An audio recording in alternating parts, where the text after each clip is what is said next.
en aquest nou diàleg de Pedralbes, que té un títol, crec que és un títol molt suggerent, El silenci en temps hipermoderns, però el títol té una paraula que extraiem d'un filòsof francès, que és Gilles Lipovetsky, no? Que va escriure fa un temps un llibre que es titula Temps hipermoderns. I nosaltres pensàvem que valia la pena pensar i reflexionar amb dues persones, jo crec, extraordinàriament idònies per fer aquesta reflexió, que és quin lloc ocupa el silenci en el nostre temps. Quin lloc ocupa, si és un lloc marginal, si l'hem exiliat, si ens inquieta, si verdaderament és una de les experiències més desconegudes per l'home i la dona hipermoderna, o si, per altra banda, és una experiència que està allà present. I, per altra banda, també pensar tots els beneficis que es deriven, no?, de l'experiència del silenci. Tots sabem que és un tipus d'experiència que en totes les tradicions espirituals, simbòliques i religioses ocupa un lloc d'honor. Les ordres monàstiques, les ordres conventuals, en els pares del desert, a Occident i a Orient. El silenci com a llenguatge, el silenci com a experiència i tot allò que suscita en nosaltres aquesta experiència. Llavors, per fer-ho, hem convidat a dues persones, tots dos són preveres, de fet s'han conegut avui, però tenen unes grans afinitats i el tema jo crec que ens poden ajudar molt a endinsar-nos-hi i veure tot aquest univers, tot aquest joc de llenguatge que és el silenci. A la meva esquerra tinc el senyor Cinto Busquet, que és prevere, actualment desenvolupa la seva activitat pastoral a Puigcerdà, ha vingut de Puigcerdà per estar aquesta tarda amb nosaltres.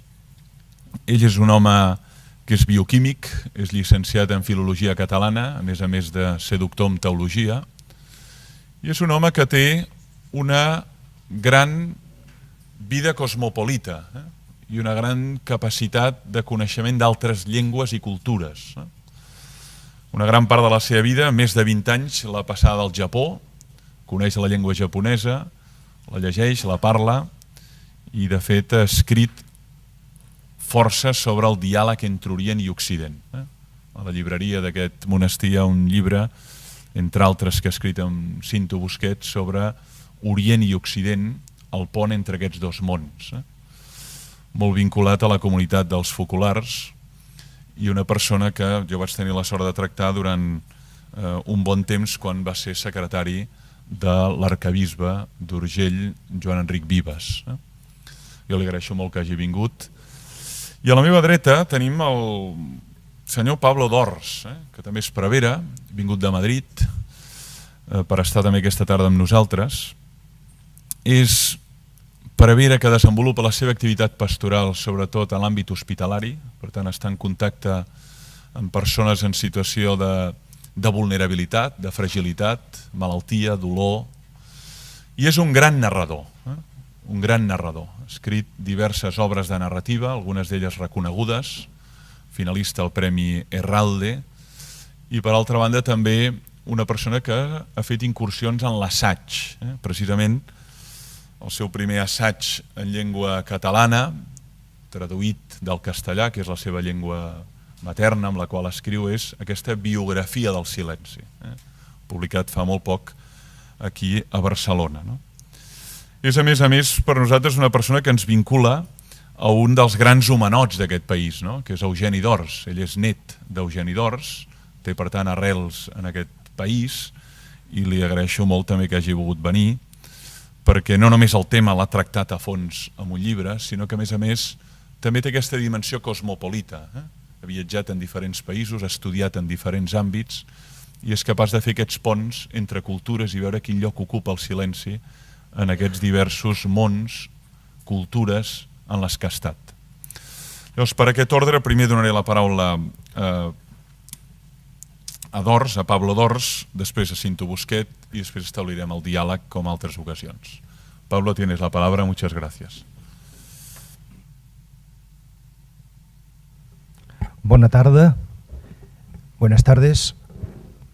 Un placer y un honor estar con todos vosotros, con todos ustedes. Muchas gracias por haber venido. El silencio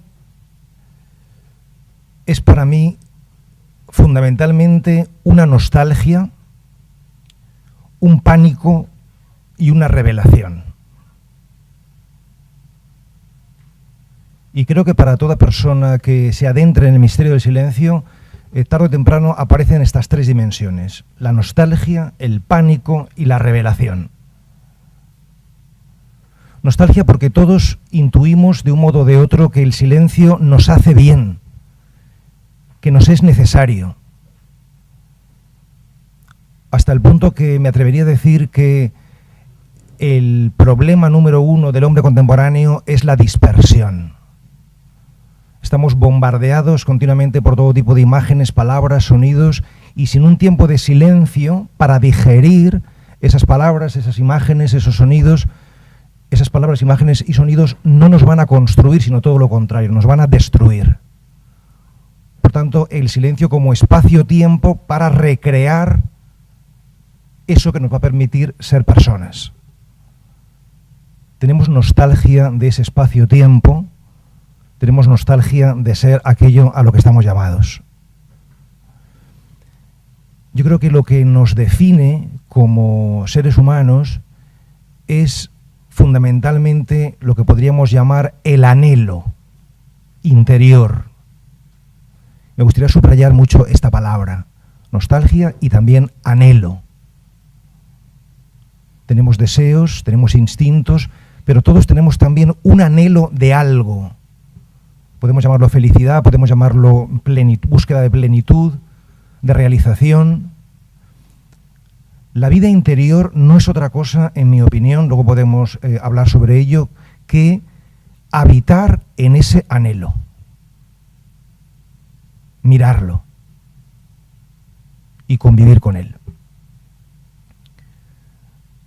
El silencio es también un pánico, porque lo primero que se suscita cuando nosotros hacemos silencio, y os estoy hablando de mi experiencia de meditación en silencio y en quietud, lo primero que se nos despierta es la inquietud y las ganas de acabar con ese silencio y acabar con esa quietud, escaparnos. En cuanto estamos en silencio y en quietud, a los pocos minutos no soportamos ese silencio y esa quietud.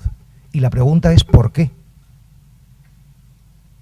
¿Por qué si tenemos esa nostalgia, esa sed, cuando llega el momento de sentarnos en silencio y en quietud, no lo soportamos? O me atrevería incluso a decir, no nos soportamos a nosotros mismos y necesitamos volver a llenarnos de ruidos, de imágenes, de sonidos, de palabras. Y la respuesta a esa pregunta, ¿por qué huimos del silencio? ¿Por qué somos maestros de la fuga? ¿Por qué huimos permanentemente de nosotros mismos? Es porque en ese silencio emergen nuestras sombras. Igual que antes subrayaba la palabra anhelo, me gustaría subrayar ahora la palabra sombra. Porque no somos los seres humanos solamente belleza, verdad y bien, como nos gustaría ser, sino que también somos, y de manera constitutiva, codicia, ambición y vanidad. Codicia en el tener, ambición en el poder, vanidad en el ser. No queremos que eso nos constituya y, por tanto, en cuanto aparecen esas sombras y en el silencio siempre emergen tarde o temprano, escapamos. Y, por tanto, no hacemos la experiencia que el silencio nos puede aportar, porque huimos de él. Cuando tenemos un problema, una sombra, los seres humanos tendemos a solucionarla por una doble vía, la vía del pensamiento y de la acción. Pensamos cómo solucionar ese problema y ponemos en práctica una serie de acciones para solucionarlo. Así se pueden resolver los problemas prácticos, pragmáticos de la vida, pero los problemas de fondo no se resuelven de este modo. No se resuelven por la vía del pensamiento o de la acción. Nosotros hemos tomado estas vías como las únicas posibles, hasta el punto que hemos llenado nuestra cabeza de ideas, estamos permanentemente pensando, y hemos llenado nuestro día de actividades. Estamos permanentemente haciendo, de tal modo que no hay espacios-tiempos de silencio o de algo más. Los verdaderos problemas no se resuelven por la vía del pensamiento o de la acción, sino por la vía, lo digo tal cual, luego lo podemos debatir, del silencio o de la contemplación y el padecimiento.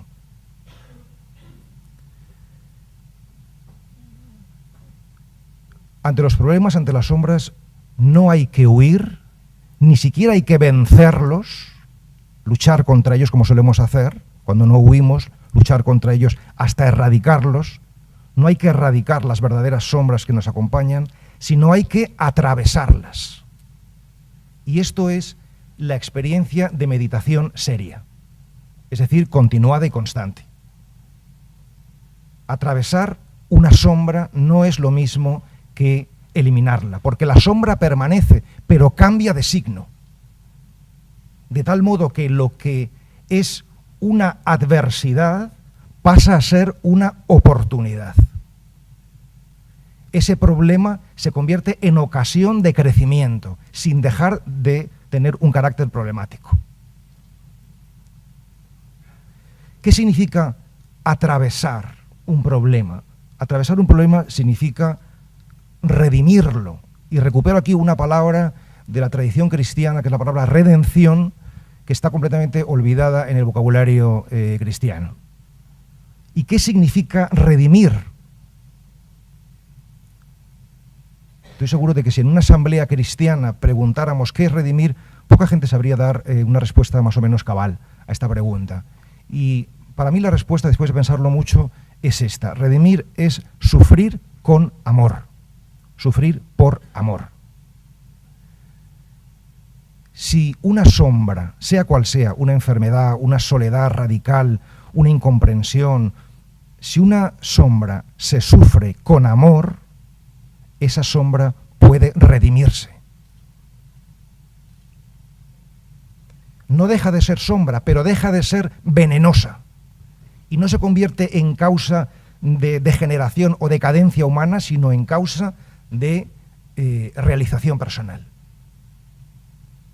Por tanto, el problema del silencio es este. ¿Hasta qué punto estoy dispuesto a contemplar y a padecer? Porque el silencio, la experiencia de la meditación en silencio, es una experiencia de combate. No es un estado de bienestar, al menos en mi experiencia, sino una lucha porque hay que entrar en el corazón de las tinieblas. Y eso nos produce pánico. Y concluyo, para dar lugar al diálogo, yo todo esto que estoy diciendo me lo creo de verdad, me lo creo profundamente. Os estoy hablando de cosas que para mí son importantes y en las que me juego mi identidad. No solamente dentro de nosotros hay sombras, sino que dentro de nosotros también hay lo que podríamos llamar, siempre en lenguaje metafórico, un jardín del Edén. El Maestro Jesús de Nazaret dijo: el reino de Dios está dentro de vosotros. Podemos hablar del reino de Dios, podemos hablar del jardín del Edén, podemos hablar de un paraíso de luz. El anhelo es esa nostalgia de luz. Y si nosotros estamos aquí escuchando hablar sobre el silencio, es porque queremos dar forma, queremos dar cuerpo, queremos que ese anhelo no sea informe, sino que nos conforme, nos dé una identidad, ¿no? Nosotros, si añoramos el silencio, si hacemos la experiencia de la meditación, es porque algo de esa luz hemos entrevisto.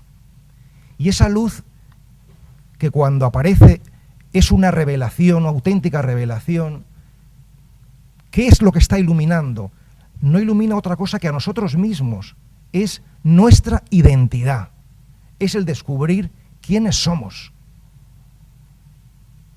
Y eso no es una conquista, eso es una revelación a la que se va accediendo poco a poco.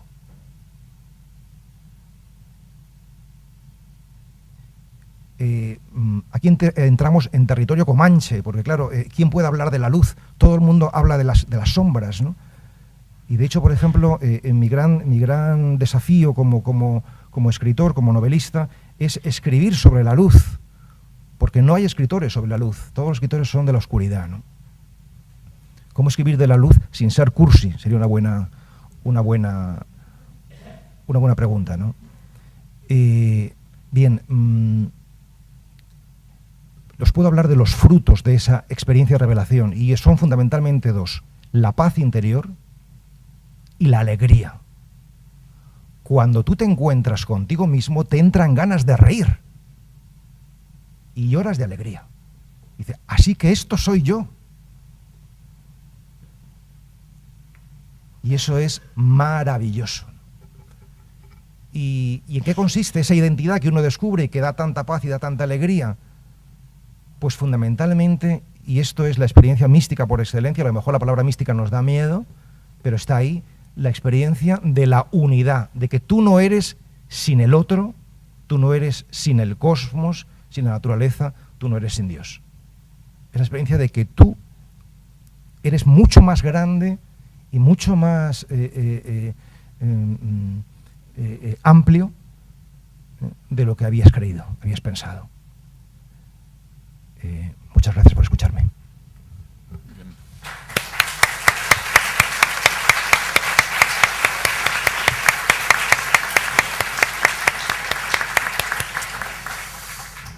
Molt bé, Cinto, tens la paraula. El que ara ens deia el Pablo ja per mi era molt suggeridor, em vindria de comentar, de parlar més a fons ja sobre algun dels temes que tocava. Ho deixaré per un moment posterior i compartiré amb vosaltres en aquesta meva primera intervenció algunes reflexions que havia preparat per aquest moment, partint doncs de què ha estat per a mi el silenci i com l'he descobert en el meu camí, en la meva trajectòria espiritual. Des de la meva adolescència tinc un lligam especial amb el petit monestir de Solius, a Santa Cristina d'Aro, al Baix Empordà, que alguns de vosaltres coneixereu.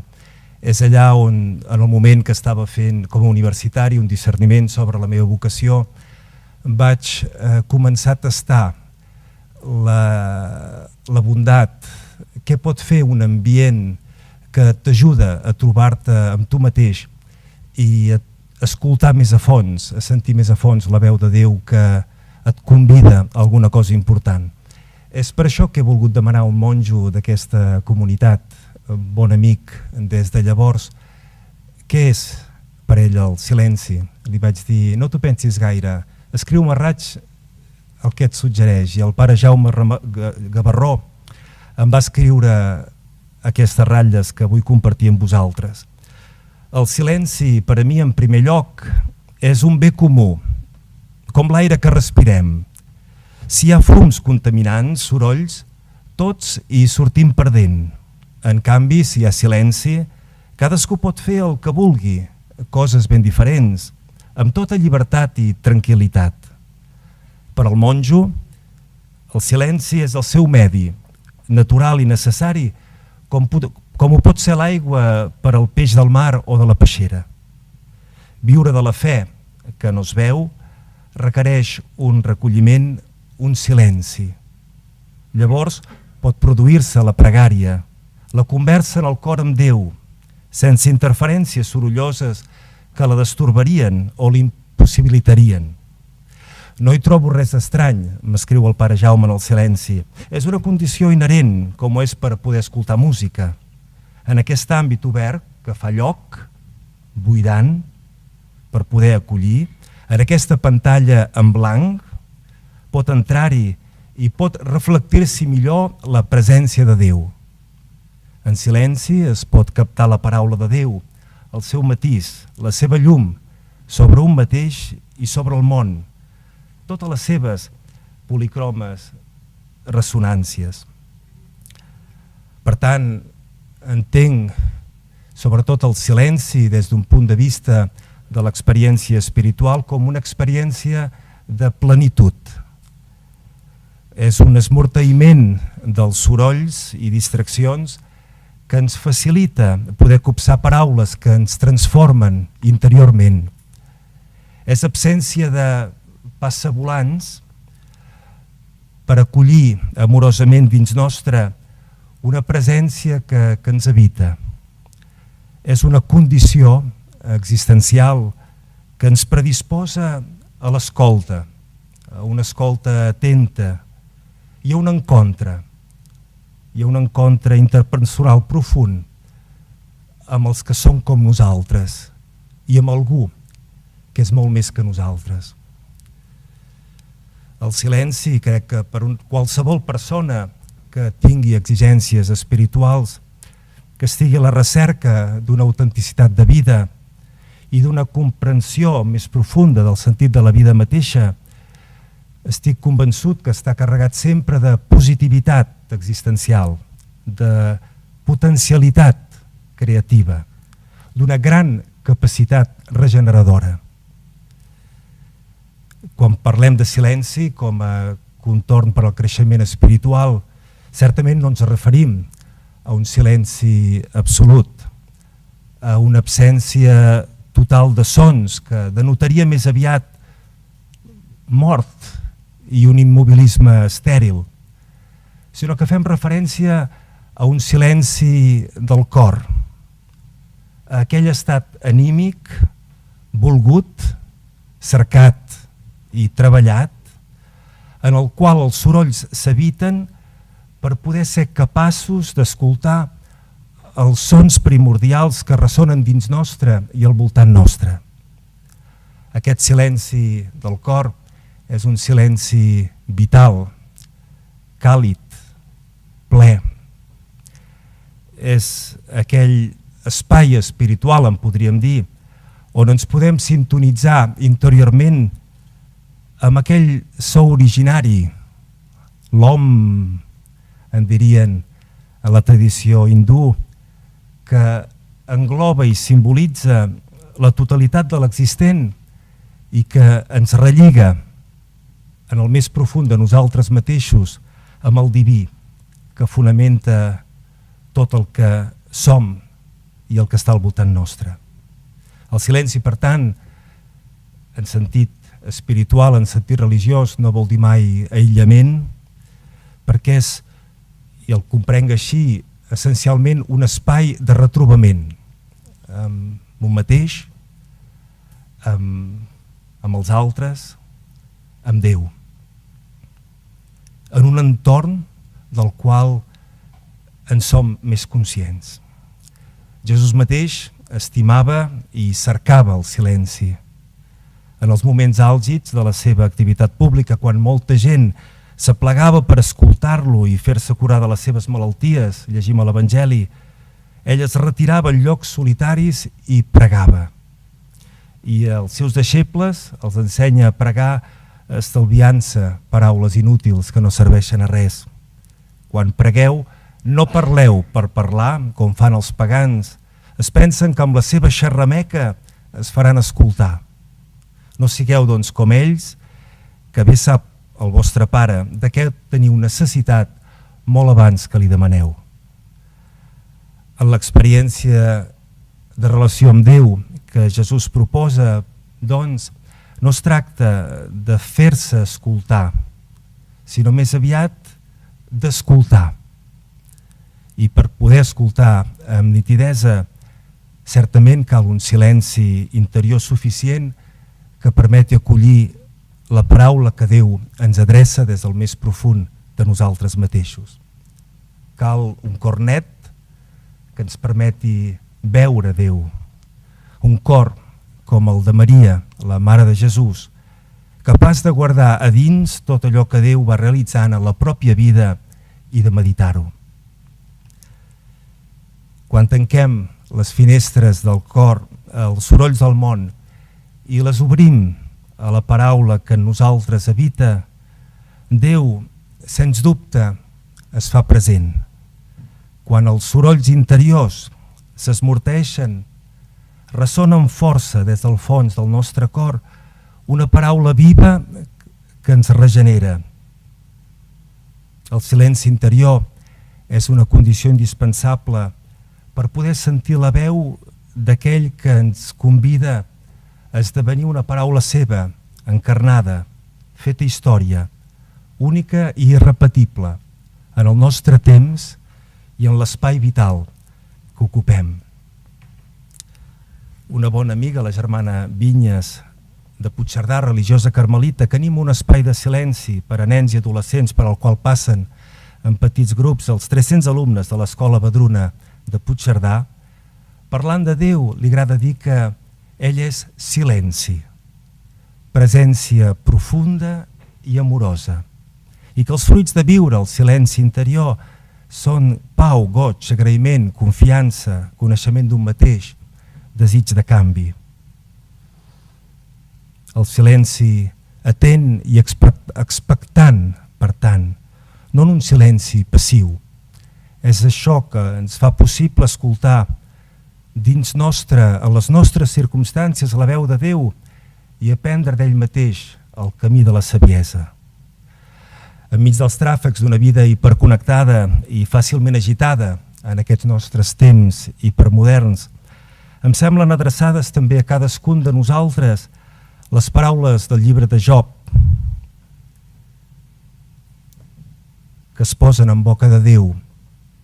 Presta atenció, escolta'm, guarda silenci i deixa'm parlar. Si tens res a dir, replica'm, parla, que et donaré la raó, però si no has de dir res, escolta'm, guarda silenci i t'ensenyaré la saviesa. El silenci com a buit solitari fa por, angoixa, oprimeix. El silenci com a espai on es fan present en el propi cor Déu i els altres de manera diàfana, serena, enforteix, allibera. El silenci en si mateix no té un contingut, no té cap vàlua. Ara bé, com a mitjà i com a medi, és allò que fa possible que la paraula pronunciada sigui escoltada i acollida, i que així el diàleg vital es pugui produir entre realitats personals que desitgem comunicar-nos. Els nostres temps hipermoderns podem dir que estan caracteritzats per una allau abassegadora de missatges i una gran varietat de mitjans de comunicació immediats i exhaustius, i per un accés d'informació constant sobre tot tipus de qüestions i d'arguments. Les possibilitats de connectar-nos en xarxa amb les persones més diverses són inexhauribles. Tot i així, constatem un afebliment preocupant, generalitzat, de la qualitat de les nostres relacions fonamentals, de les que ens sostenen com a persones, en l'àmbit familiar, d'amistat, social. Estem massa eixordats per sorolls i embafats d'imatges i ens costa destriar el que és essencial i important dels altres i ens costa compartir el que genuïnament sentim que és més nostre. Raymond Panikkar afirma que tot diàleg autèntic ha d'estar precedit per un clima de silenci que permeti que el diàleg emergeixi espontàniament i subratlla que el vertader diàleg es fa possible per aquest estat d'ànim, per aquesta atmosfera que ens porta allà on els pensaments tenen el seu origen, allà on les paraules extreuen el seu poder, on ens trobem l'un a l'altre tal i com realment som. Com a europeu, com abans també ha estat dit, que he viscut una bona colla d'anys en un país asiàtic com el Japó, he de reconèixer que el contacte amb la seva cultura i les seves tradicions religioses m'han ajudat enormement a descobrir més a fons la importància del silenci i dels silencis, no tan sols en el conreu de la pròpia interioritat, sinó també en tota la seva capacitat i possibilitat d'enriquir el nostre diàleg. És també en el silenci d'un espai sagrat o d'un temps compartit de pregària o de meditació contemplativa que he pogut constatar que persones de tradicions religioses diferents ens podem trobar íntimament connectats i realment units en aquella realitat transcendent, originària que fonamenta tota la nostra existència. Ens cal silenciar l'accessori per poder atènyer l'essencial. Ens cal el silenci per poder copsar aquella paraula que expressa plenament el nus existencial del misteri de la vida, en podríem dir. El gran teòleg Karl Rahner, reflexionant sobre el poder de la pròpia mort, s'adreça a Déu amb aquestes paraules. Aleshores, en aquell moment, tu seràs la darrera paraula, l'única que roman i que no s'oblida. Aleshores, quan tot calli en la mort i jo hagi après i sofert tot, aleshores començarà el gran silenci, dintre del qual només tu ressonaràs. Tu, paraula pels segles dels segles. Aleshores, totes les paraules humanes s'hauran afeblit i l'ésser i la saviesa, la coneixença i l'experiència seran una mateixa cosa. Coneixeré com sóc conegut. Entendré allò que sempre m'has dit, a tu mateix. Cap paraula humana, cap imatge ni concepte tornaran a interposar-se entre tu i jo. Tu mateix, conclou Rahner, seràs la paraula del goig, de l'amor i de la vida que omple tots els espais de la meva ànima. És precisament perquè Déu és aquell que en si mateix és donació amorosa perfecta, que només un silenci receptiu i amorós permet a aquest Déu d'obrir-se pas i d'encarnar-se en la nostra història i de fer-se visible i experimentable en nosaltres i a través nostre. Això és el que vaig poder constatar fa pocs dies, fa una setmana, amb molta força, quan vaig anar a trobar molt a prop d'aquí, al carrer Escorial, el Toni Trabal, bon amic que ha transcorregut els seus 50 anys de vida amb greus limitacions físiques en cadira de rodes. Els 2 darrers anys sempre al llit i els darrers mesos amb les 2 cames embenades que li impedien tota mobilitat. Feia temps que no el veia i entrant a l'habitació en un primer moment vaig tenir un cop perquè no me l'esperava, tan afeblit, cadavèric. Però aquesta impressió em va durar ben poc perquè els seus ulls em parlaven d'una llum que era molt i molt potent i en cap moment em vaig sentir que el Toni em transmetia mort, sinó vida.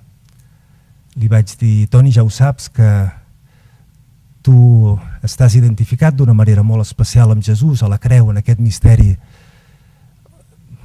on sembla que Déu no actuï i que precisament per això Déu es fa molt present en tu i a través teu moltes persones poden experimentar la seva acció. I ell amb una simplicitat i una senzillesa desarmant em va dir, ja ho sé. No? I vaig dir, compto sempre amb tu, comptem amb tu. Jo marxant d'allà em vaig marxar amb un cor molt ple, no amb un cor encongit, petit. Al cap d'una hora, el Toni, de manera totalment imprevista, de sobte, va deixar tota limitació física i va ser cridat a l'eternitat de Déu.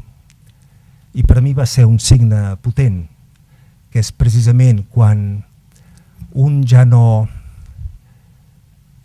cerca res per a si mateix, ja no vol imposar el que ell vol, sinó que acull amorosament allò que li és donat, amb aquest cor que està en un silenci existencial profund, que és allà que Déu es manifesta en potència.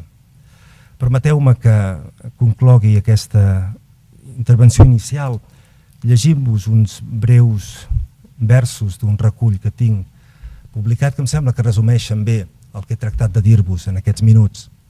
La poesia es diu Endins. Si les nostres paraules deixessin pas a la paraula, podríem finalment parlar tot callant, tot escoltant. I els mots no serien només ni conceptes ni imatges, sinó ressons d'un silenci que es fa vida en nosaltres i ens fon íntimament, tot fent-nos ser diferents.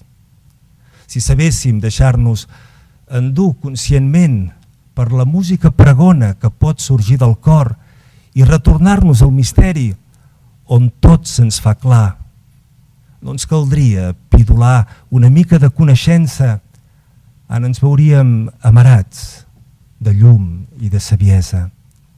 Si creguéssim que som no pel que fem o diem, sinó perquè un altre, estimant-nos, ens fa ser, potser aleshores en pau abastaríem de cop el cel.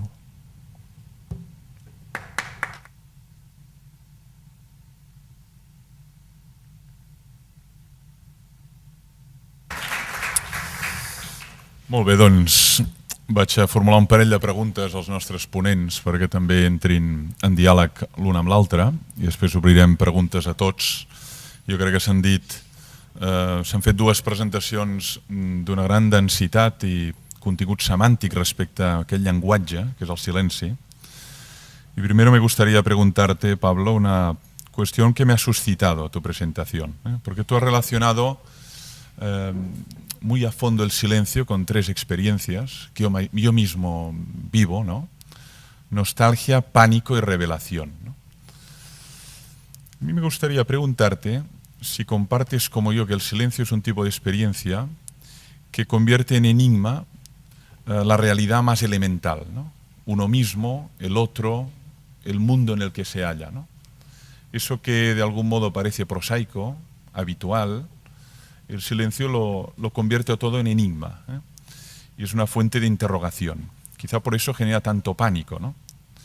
Mientras que la palabra pues permite colonizar, domesticar, explicar, el caso es que cuando uno está en silencio frente a sí mismo o frente a la persona más cercana, su esposa o su hijo, o frente a un símbolo como puede ser un icono o una cruz, todo se vuelve extraordinariamente enigmático. Diría que uno casi experimenta eso que Kierkegaard denomina el vértigo ontológico, ¿no? No sabe exactamente dónde está, por qué le metieron, ni cuánto tiempo estará, ¿no? Por eso me ha resultado muy sugerente eso del pánico, ¿no? Porque por lo general se describe como una experiencia apacible, de serenidad, de tranquilidad, de profunda armonía con uno y con el mundo. Y sin embargo yo creo que esta dimensión de pánico, de desasosiego, de inquietud, es muy propia y sobre todo de enigma, ¿eh? Eso por un lado, la palabra enigma. Y luego también que te animaras a precisar eso que explica un teólogo como Rahner, ¿no? Que en el fondo el silencio es el prólogo de la teología y el epílogo de la teología, ¿no? Y entre ese prólogo y ese epílogo trazamos algunas palabras sobre Dios, ¿eh? Aproximadas y terriblemente equívocas, ¿no? Pero que en el fondo lo propio de alguien que entra en el océano de eso que denominamos Dios debería ser la cautela y el silencio, ¿no? Silencio como prólogo y silencio como epílogo, tanto la teología como la metafísica, dice él, ¿no? Pero me gustaría que pudieras ahondar en esto, si te parece. Hablar del silencio es como hablar del amor o como hablar del dolor, experiencias que de algún modo todos seguramente tenemos en alguna medida, pero que producen pudor, porque ¿qué digo yo del amor? ¿Qué digo yo del dolor? ¿Qué digo yo del silencio? ¿No? Me gusta que haya subrayado esta palabra del pánico. Yo hablo del silencio, he mencionado lo de entrar en el corazón de las tinieblas, he hablado de la meditación como un combate por la luz, es decir, como una heliomaquia, ¿no? Eso por una parte.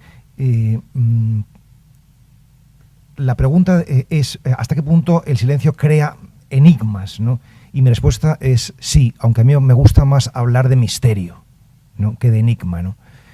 ¿Y por qué?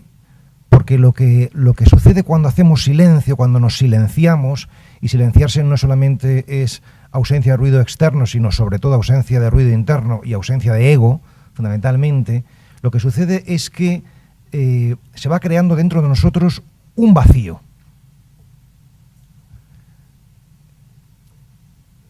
Los budistas hablan de vacío, de sí.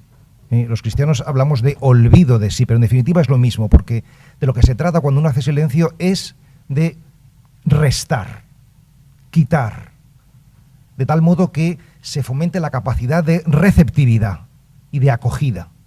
Una vida lograda, una vida feliz, es aquella que reproduce existencialmente el ritmo biológico por excelencia, que es el de la respiración. En la respiración lo que hacemos es inspirar y expirar, y una vida lograda es aquella que recibe y da. Es decir, si hay una armonía entre acogida y donación. Si eso sucede en nuestra vida, entonces nuestra vida es una vida sana, una vida feliz, una vida lograda, ¿no? Ese espacio que se va generando, ese vacío, la experiencia que nos genera es de desubicación. No sabemos dónde estamos. Nos descolocamos. Y entonces, cuando estamos descolocados, es cuando empieza la verdadera aventura interior. Porque entonces ya no tenemos esas seguridades, esas convicciones, esas certezas a las que agarrarnos, sino que vamos desnudos. Y entonces es cuando, para los creyentes, Dios puede empezar a operar una vez que estás descolocado y radicarte en tu verdadero centro. Pero hay que hacer ese riesgo, esa aventura de descolocarse, de arriesgarse, ¿no? Por tanto, la cualidad fundamental para la persona que quiera hacer silencio interior, que quiera emprender una aventura espiritual, es la capacidad de aventura, de valentía, de coraje, de apostar, ¿no? Eso por una parte, ¿no? Y luego, respecto a la segunda pregunta, de hasta qué punto el silencio pues tiene que ser prólogo, epílogo de toda teología, de toda metafísica, decía Kafka, que es un autor al que yo frecuento muchísimo, que nada bueno hay que no haya nacido del silencio. Lo dice en sus diarios, que yo los prefiero por encima de sus novelas o de sus relatos. Los diarios es una mina de humanidad, ¿no? Nada hay que no haya, que nada bueno tiene una cepa distinta, que es el silencio, ¿no? Yo me dedico soy sacerdote y soy escritor, y veo en ambas experiencias, la experiencia espiritual y la experiencia literaria, una afinidad extraordinaria, porque ambas requieren como prólogo y como epílogo esa capacidad de silencio. Yo estoy convencido de que si hoy, es una opinión, no hay grandísimos narradores en España, es porque no hay una vida interior. Es decir, uno puede encontrarse con escritos, con novelas técnicamente impecables, gente que escribe muy bien, pero no tiene nada que aportar, porque no ha hecho esa aventura. Es decir, la literatura, como la vida espiritual, es un arte. No es simplemente una técnica. La técnica o el oficio se va aprendiendo a la medida en que se realiza. Si tú escribes todos los días, como lo hago yo desde hace 20 o 30 años, pues es normal que al final lo hagas con cierta decencia, ¿no? O si no es que te has equivocado por completo, ¿no? En tu vida, ¿no? Entonces, evidentemente, sí, el silencio tiene que acompañar, tiene que preceder, acompañar, y yo creo que un buen libro, por ejemplo, es aquel que no nos abandona y nos invita a seguir recreándolo en el silencio interior, ¿no? Lo que hemos leído, lo que hemos escuchado, imaginado, ¿no? Así que mi respuesta es sí, por supuesto, ¿no? Que el silencio tiene que preceder, servir de colofón y acompañar el proceso creador y el proceso de la vida espiritual, que para mí son muy afines. I en el cinto hi ha un tema que a mi sempre em suscita molt debat, que és com el silenci és la condició de possibilitat de l'escolta. Això ho hem pogut constatar aquesta tarda, no? Vostès fins ara han estat molt callats i per això han pogut escoltar, no? Es podia estar escallat i no escoltar, perquè l'escolta és un acte intencional. En català tenim el sentir, l'escoltar, com en altres llengües, no? I per tant és veritat que el silenci és condició de possibilitat de l'escolta, però no la condició, diguem-ne, suficient i necessària, no? Hi ha d'haver intencionalitat, no? De prestar atenció a aquella veu, a aquells versos que ens ha llegit, en aquest cas, en Cinto, no? Però és clar, quan un fa silenci, en aquest moment doncs, no escolta veus forànies, però en el seu cap hi ha una ressonància de veus, no? Simone Weil diu que una de les dificultats més grans que té, diu, és silenciar les veus que hi ha dins meu, no? Acallar les voces, diu la traducció castellana a Trotta, no? Llavors, quan un ha fet aquest esforç immens, audaç, no? Titànic, de poder silenciar les veus que té com una caixa de ressonància en la seva ment, no? La veu de sa mare, la veu del seu pare, la veu del seu avi, la veu del mestre, la veu del crític, no? Tot aquest munt de veus que genera una cacofonia dins de la pròpia estructura mental de la persona, quan un aconsegueix finalment acallar aquestes veus, silenciar-se, llavors aquí és on hi ha el debat, no? Perquè en les tradicions de l'Extrem Orient el que s'esdevé doncs, és la vacuïtat, és el silenci absolut. No se sent res, ni a fora ni a dins, no? I aquesta experiència de vacuïtat és l'experiència plena, valgui la paradoxa, no? Però que amb la tradició bíblica el que observem és que quan els personatges bíblics, els patriarques, fan silenci, aleshores escolten una veu. I Abraham va poder escoltar una veu perquè va fer silenci. I Moisès va poder escoltar una veu perquè va fer silenci. I Maria va poder escoltar una veu perquè va fer silenci, no? I Jesús, abans de predicar durant 3 anys, està 40 dies al desert, que és el lloc del silenci, i escolta una veu, que és la veu del Pare, i li diu què ha de fer en el món. I després d'aquests 40 dies està 3 anys predicant, actuant i obrant fins que és crucificat, no? Llavors el debat està aquí, no? Quan un finalment ha assolit aquest silenciament de les veus, què es troba, no? I el que trobem en la tradició especialment doncs, jueva, cristiana, islàmica, és l'escolta de la veu, si sentiu aquella veu. I entenem aleshores que el que es tracta és de viure en harmonia amb aquesta veu i tractar de desxifrar què m'està dient i què espera de mi. Allò que Abraham diu, heus-me aquí, aquí em tens, no? Fes de mi un instrument de la teva voluntat. Però és que en la tradició de l'Extrem Orient aquesta veu no hi és, si més no en els textos. El que hi ha és un silenciament i un descobriment, diguem-ne, d'allò que és, però no un escolto d'una veu que crida una determinada missió en el món. A mi m'agradaria molt que aprofundissis, tu que ets un home que coneixes aquests dos mons, i si jo vaig errat, i de fet sí que hi ha possibilitat d'encontre entre una i l'altra, o senzillament són dues formes de concebre què ocorre després d'aquest silenci d'acallament de les veus. L'experiència paradigmàtica emblemàtica del món budista en podríem dir que és la de la meditació, és el Buda Siddhartha Gautama que s'asseu cercant de veure per poder entendre el món on es troba. És una experiència, per tant, doncs, que veu, que s'adona que forma part d'un univers del qual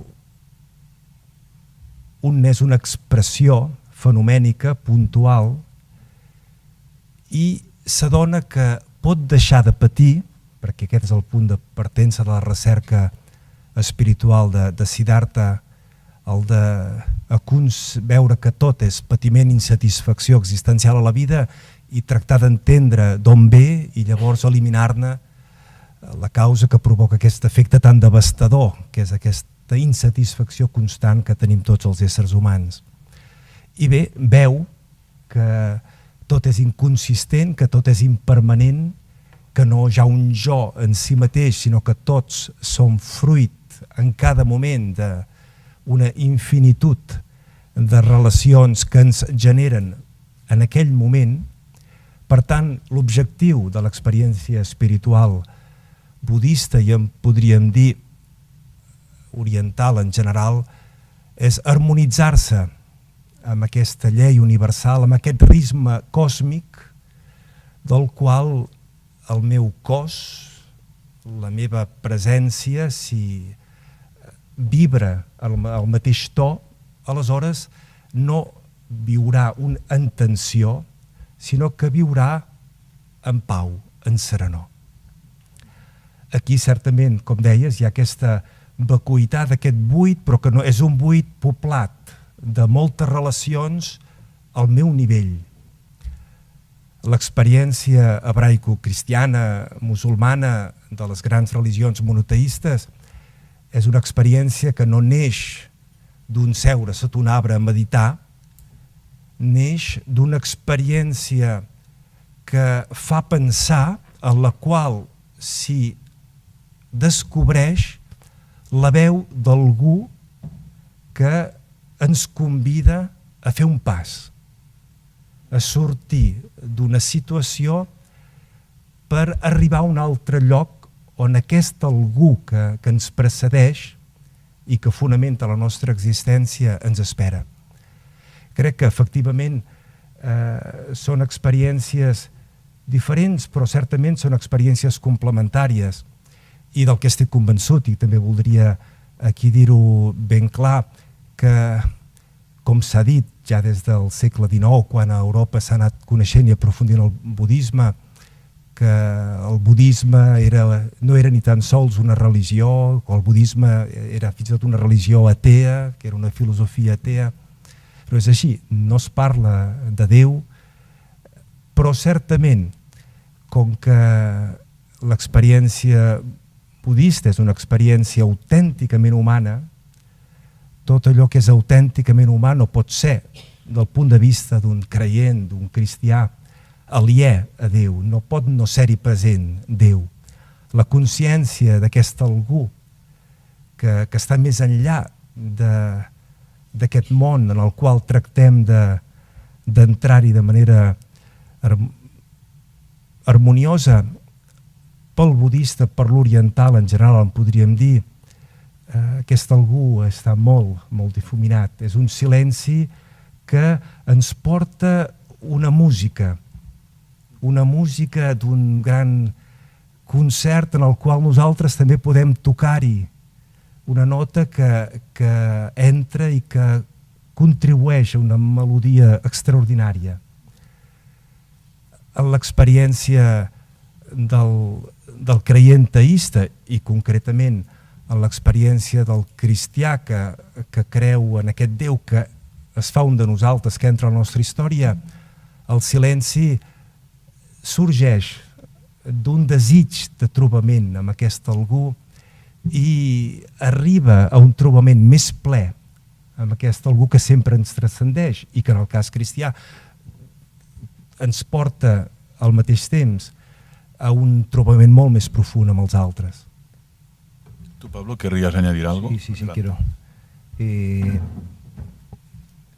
Cuando hablamos de que la experiencia budista es una experiencia fundamentalmente de la vacuidad y la experiencia cristiana es una experiencia de la voz, yo creo que estamos simplificando la realidad, ¿no? Porque esa vacuidad, ese vacío, esa nada budista, al menos por lo que yo he podido no solamente leer, sino hablar con budistas y experimentar en algún monasterio budista, donde he residido un tiempito, tiene mucho que ver. Dicen nada, pero podrían decir también todo, ¿no? Eso por una parte, ¿no? Y por la parte cristiana, el problema es que enseguida, porque no soportamos el silencio, enseguida decimos, eso es la voz de Dios, ¿no? Eso es lo que Dios quiere. Es decir, estamos con las palabras domesticando la realidad y no soportando el silencio. Entonces, hay que ir mucho más allá, es decir, no se puede simplificar en absoluto, ¿no? O sea, porque sería un flaco servicio y sería una caricatura, ¿no? Por tanto, no hay que tener prisa en poner palabras, ¿no?, a las supuestas voces de Dios o de la conciencia, sino soportar ahí el silencio, ¿no? Y eso por una parte, y luego por la otra, no pensar que la vacuidad es pues una nada nihilista, ¿no? Es lo que me gustaría añadir. Molt bé, doncs han estat pràcticament una hora en silenci. Obrim el torn de preguntes perquè han estat extraordinàriament pacients, atents i respectuosos. Ignasi Moreta, té la paraula. No és parlar en abstracte, no és parlar de simplement suspendre les paraules, sinó que doncs, ha sortit des de l'OM de la tradició oriental, ha sortit els místics, ha sortit Pànica, ha sortit Simone Weil, ha sortit una tradició que té un paper important, no? A l'hora de parlar de silenci. No? I en aquest sentit una primera pregunta seria doncs, fins a quin punt ens ajuda la tradició per viure aquest silenci. No? I després el punt que m'ha potser incomodat una mica i que ara amb l'última intervenció de Pablo Dors doncs, m'he reconciliat amb els ponents.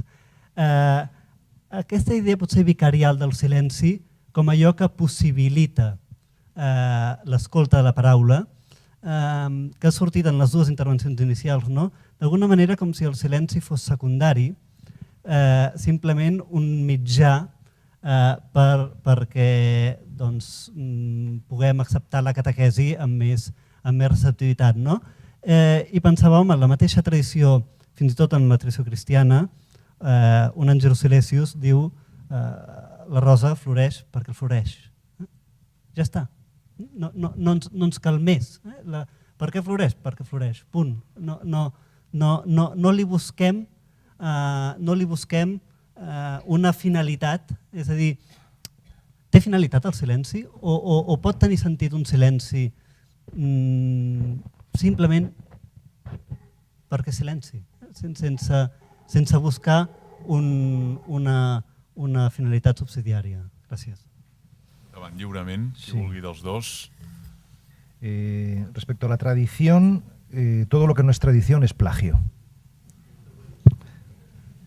Pero es decir, todos bebemos de fuentes, ¿no? Es absurdo pensar que hay una originalidad absoluta, partimos de lo que hemos mamado, lo que hemos leído, lo que hemos y estamos en nuestra tradición, ¿no? Aunque también es cierto que en algún momento tienes que dejar todo eso un poco, al menos de lado, en la medida en que tú puedas, y hacer la experiencia como si fueses el primer hombre que hace esa experiencia. Y realmente es así, o sea, es decir, de acuerdo, te acompaña lo que has leído, lo que has oído, pero de alguna manera, tanto al callar como al escribir, que son las dos actividades a las que yo me dedico, tienes que sentirte que lo haces ex novo, de nuevo, o sea, completamente virgen, ¿no? Eso por una parte. Luego, por la otra,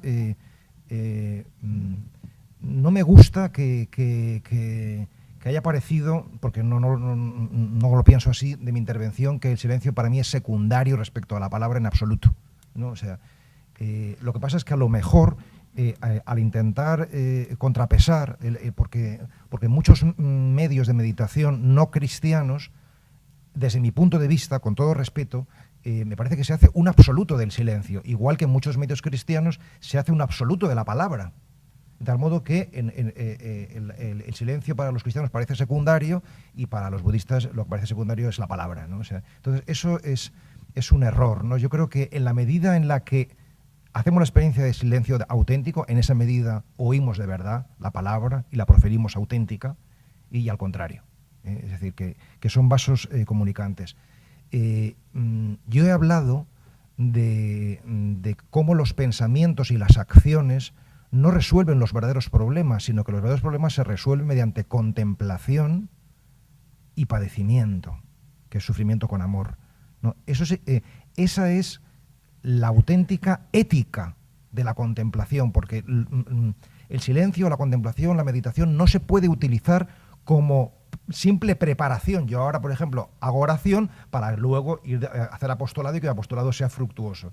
No, eso es una manipulación de la oración o del silencio o de la contemplación en vistas a... No, es que el silencio ya es transformador. Ya es una verdadera acción para cambiar el mundo. Cuando los cristianos acusan a los budistas, dicen, es que vosotros no hacéis nada para cambiar el mundo, sin más que sentaros en silencio, ellos podrían responder, es que no entendéis lo que significa la ética de la contemplación. Este es un núcleo problemático e importante para mi modo de ver, ¿no? Hi ha més preguntes? Sí.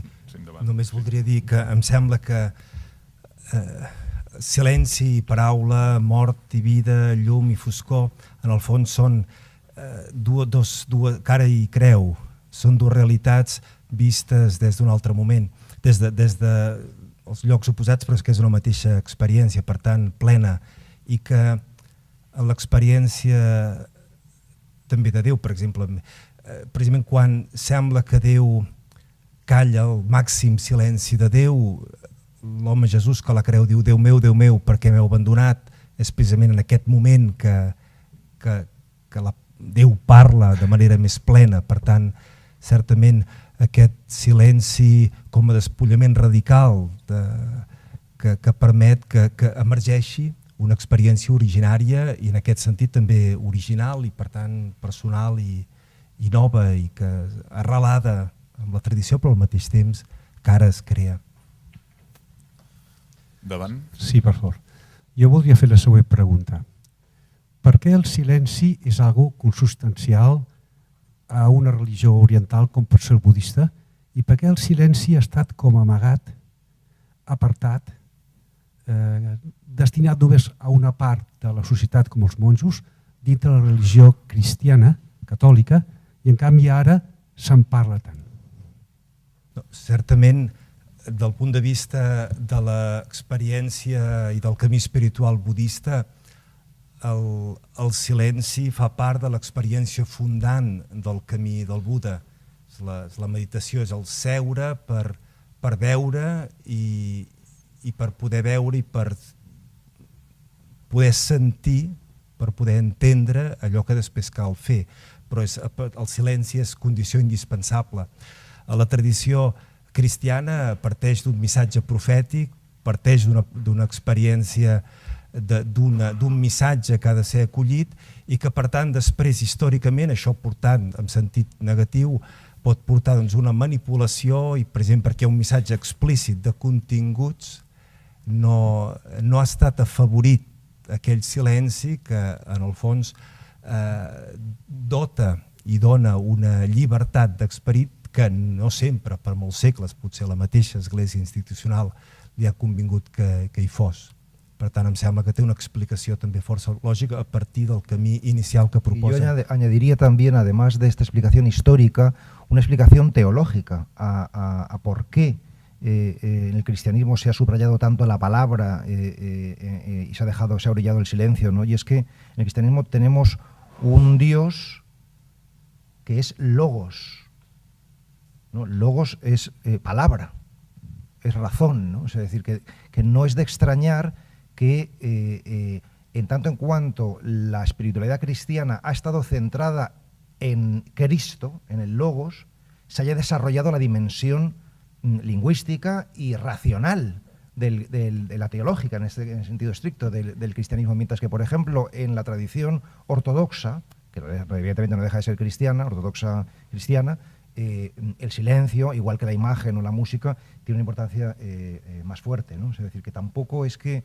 en el cristianismo no se viva el silencio, però ciertamente no se ha potenciado, ¿no? Sí. Aviam, diguem que estic d'acord amb els dos, però m'han produït una sensació, diguem, d'una pregunta molt profunda. Primer perquè quan s'ha exposat el silenci vist des del punt de vista de contemplació, doncs semblaria que no donaríem pas a l'estat pel qual la persona vol trobar a Déu.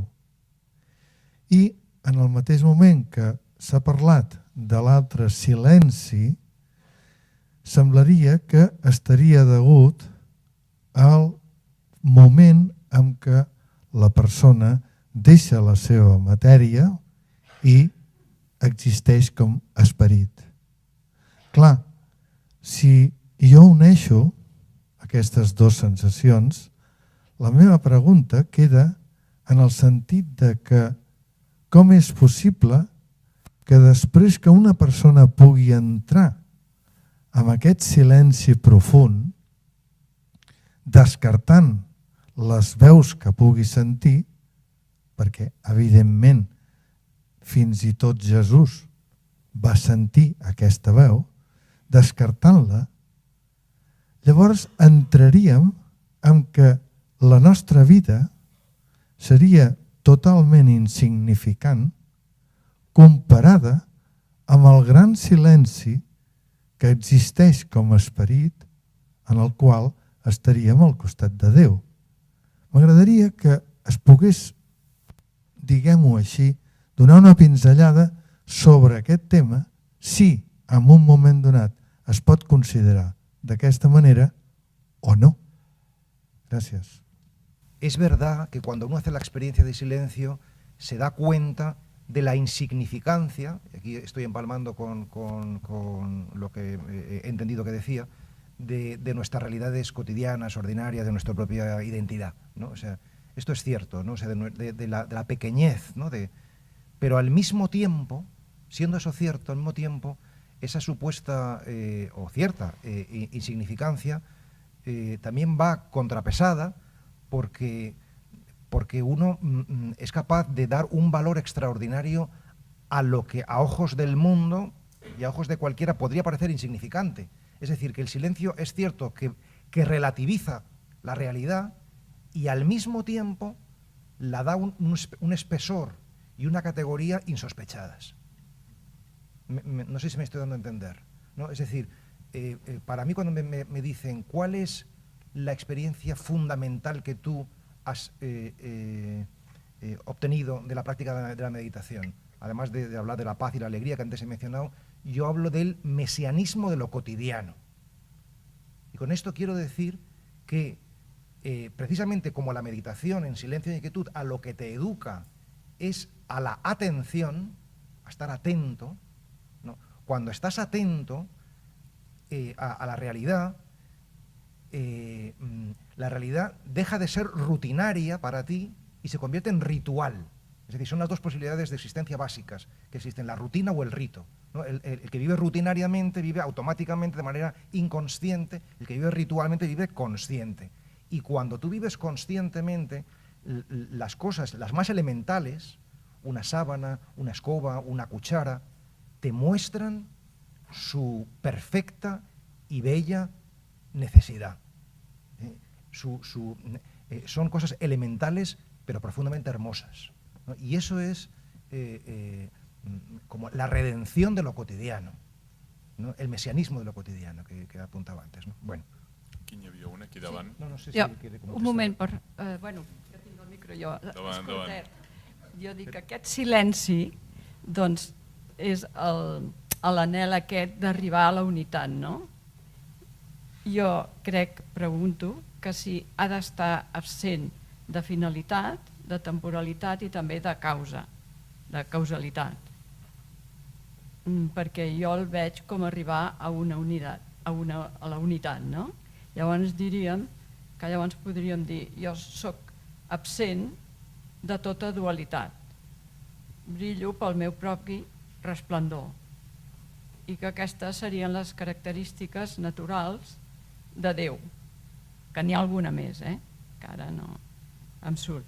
Pregunto si és per aquí, els dos. Sí, però jo diria al mateix temps, també lligam amb el que deia el Pablo a l'inici, que em sembla que una experiència autèntica de silenci és una experiència que comporta afrontar fins al fons la pròpia realitat amb totes les seves ombres i travessar, tu deies, travessar aquestes ombres per arribar a aquesta experiència de llum que vostè ara esmentava.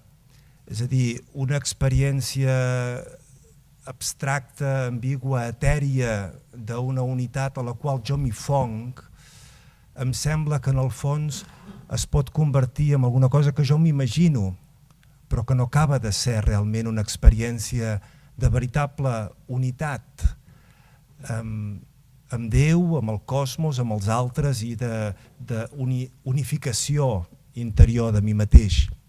L'experiència d'unitat crec que sempre comporta al mateix temps una experiència de diversitat, d'harmonitzar, d'entendre la diversitat i també, fins i tot, l'oposició dels diversos, en aquest cas. Per tant, em sembla que parlar d'unitat i d'unitat interior i d'unitat amb Déu i d'unitat amb els altres comporta una gran capacitat de ser conscient i d'afrontar la realitat tal com és. Per tant, amb totes les seves ombres i amb totes les seves dificultats i batalles i lluites. Jo, és que és una mica difícil perquè sóc jo que no em sé expressar. La pregunta és que al moment que parleu de silenci, vacuïtat i plenitud, a la força es dona una cosa i l'altra. Si jo em buido, m'omple alguna cosa i aquest silenci m'omple. Però llavors aquest silenci, que tothom diu en el cor, en la ment, i a mi em fa l'efecte que és més, que és en tot el cos. I per això tant me fa que sigui cristiana o budista o el que sigui, perquè el cos de tothom és el mateix, cadascú té el seu propi cos.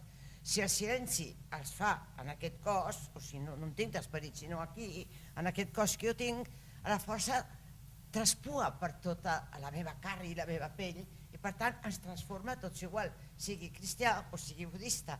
Però clar, no sé si estic dient un disbarat.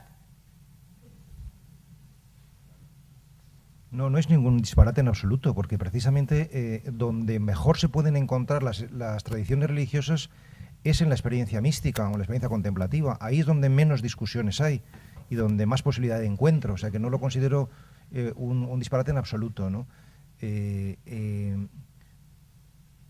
La meditación o la experiencia, la práctica del silencio, desde luego es un trabajo en primera instancia con el propio cuerpo, ¿no? Es más, yo creo que para nosotros occidentales es fundamentalmente, durante muchísimos años, un trabajo esencialmente corporal, ¿no? Quiero decir que se trata de relajar el propio cuerpo y familiarizarse con él y aprender que somos cuerpo, no simplemente que tenemos un cuerpo, ¿no? Entrar en contacto con esta realidad que llamamos el cuerpo, ¿no? Y luego ya en un segundo momento podríamos hablar de un trabajo no solamente corporal sino mental, ¿no? De concentración, ¿no? O sea, es decir, de evitar esta dispersión que nos es tan natural, ¿no? Y en un tercer nivel ya podemos hablar quizás de contemplación, por tanto un trabajo con el cuerpo, con la mente y con el espíritu, ¿no? Font, endavant. La meva aportació i pregunta és molt elemental, però la faig perquè la crec que és molt important. Ve de la vida i ve de la meva experiència amb els cursets de Nova Humanitas, amb les sessions. La meva experiència és que la gent queden parats i encuentren aquell anhelo, aquell paraíso, aquell Edén, quan amb el silenci arriben a baixar al fons ells mateixos. Recordo una senyora que un diumenge a la tarda, després d'una hora de silenci, em deia: mossèn, i jo puc fer això a casa meva? Hombre, pots fer a casa teva, ho has fet solament tu, no hi ha intervingut ningú més que tu, però aquesta experiència de silenci jo diria que és molt rara. I l'experiència de silenci per mi és condició essencial per tindre una vida interior, per tindre una vida relacional, per relacionar-me amb mi, per relacionar amb l'altre i per relacionar-me amb Déu. Per mi això és essencial, és la porta d'entrada. Ja sé que hi ha molts graus de silenci. Jo parlo d'aquest silenci més elemental i que la meva experiència em diu com a capellà i com a formador de Nova Humanitas, que hi ha poc, que es té poc, i per mi és molt elemental això. Aleshores la meva pregunta seria com posar nosaltres a l'educació, que ja a l'escola primària fessin això que fa la germana Maria Puigcerdà, l'escola del silenci, aprenguessin a escoltar-se ells. Un infant és molt ric i cada un de nosaltres som molt rics. I si ens parem a escoltar-nos, és veritat que trobarem sombres, perquè n'hi ha, però és veritat que trobarem paraïssos, l'Edén, perquè també hi és. I a la mesura que trobem aquest Edén, ens dona la força per purificar aquestes forces, perquè jo d'això no estic convençut i no estic convençut per l'experiència pròpia, el que he vist amb els altres. Tots nosaltres tenim prou força, nosaltres, dins nostre, connectats amb Déu, per superar tot tipus de força, tot tipus de fosca. El que cal és que cal silenci i cal que treballi interior. Com fer-ho, això? Com impulsar? Jo quedo parat del poc silenci que en el món. Para mí la pregunta no solamente es cómo hacer, sino ¿se quiere que se haga? Esta es la cuestión, porque claro, nosotros podemos poner escuela de silencio en los colegios, ¿no?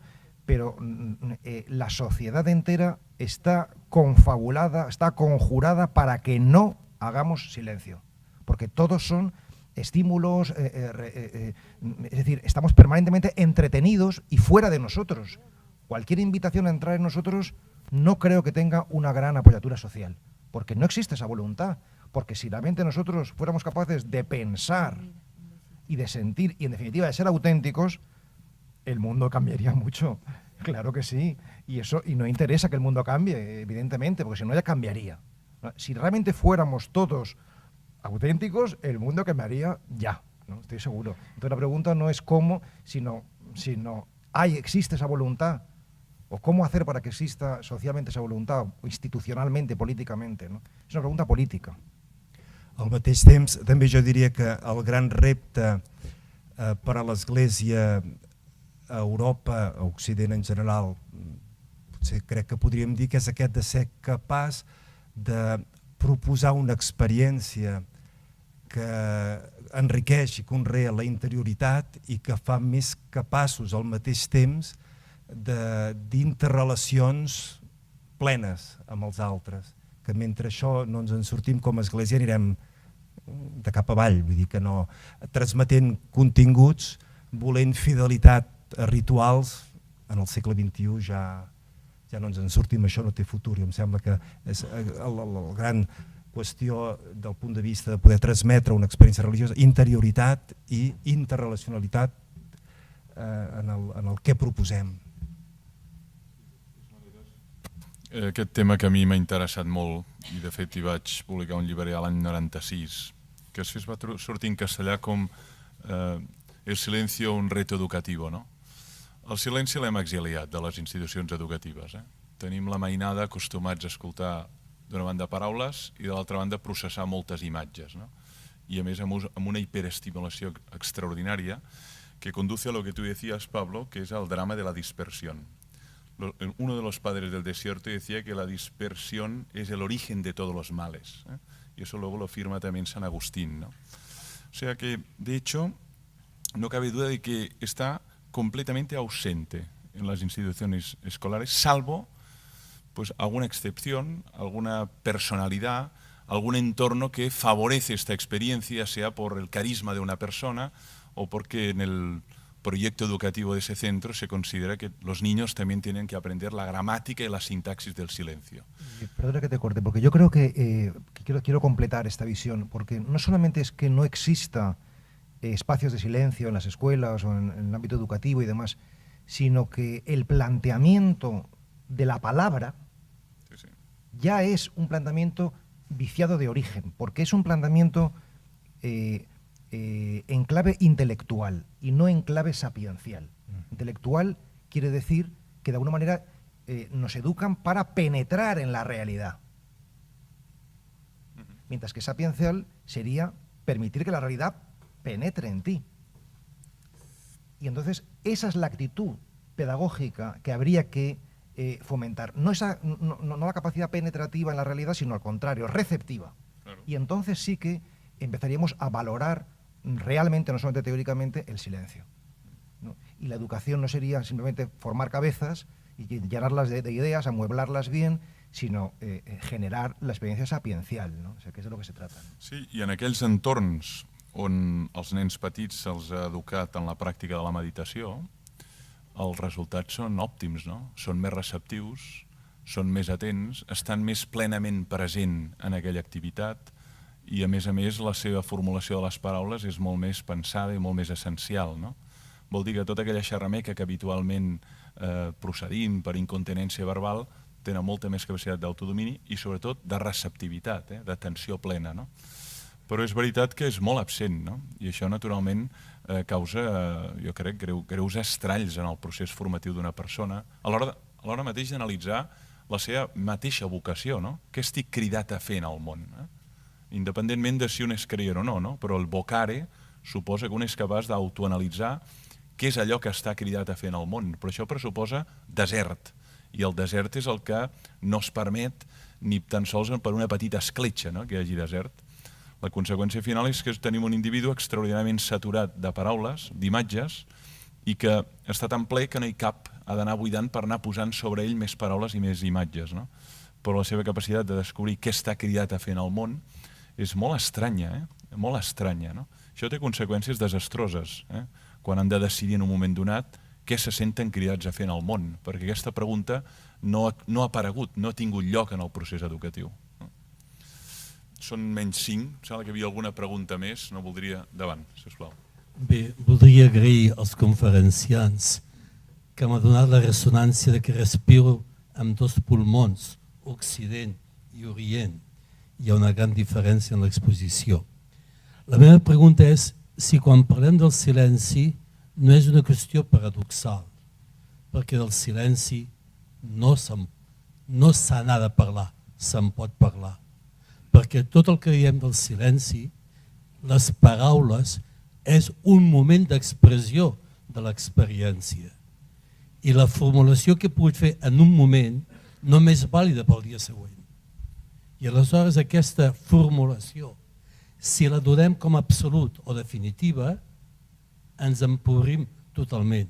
És a dir, que després d'haver parlat del silenci, convé dir que el que em diu del silenci no és el silenci.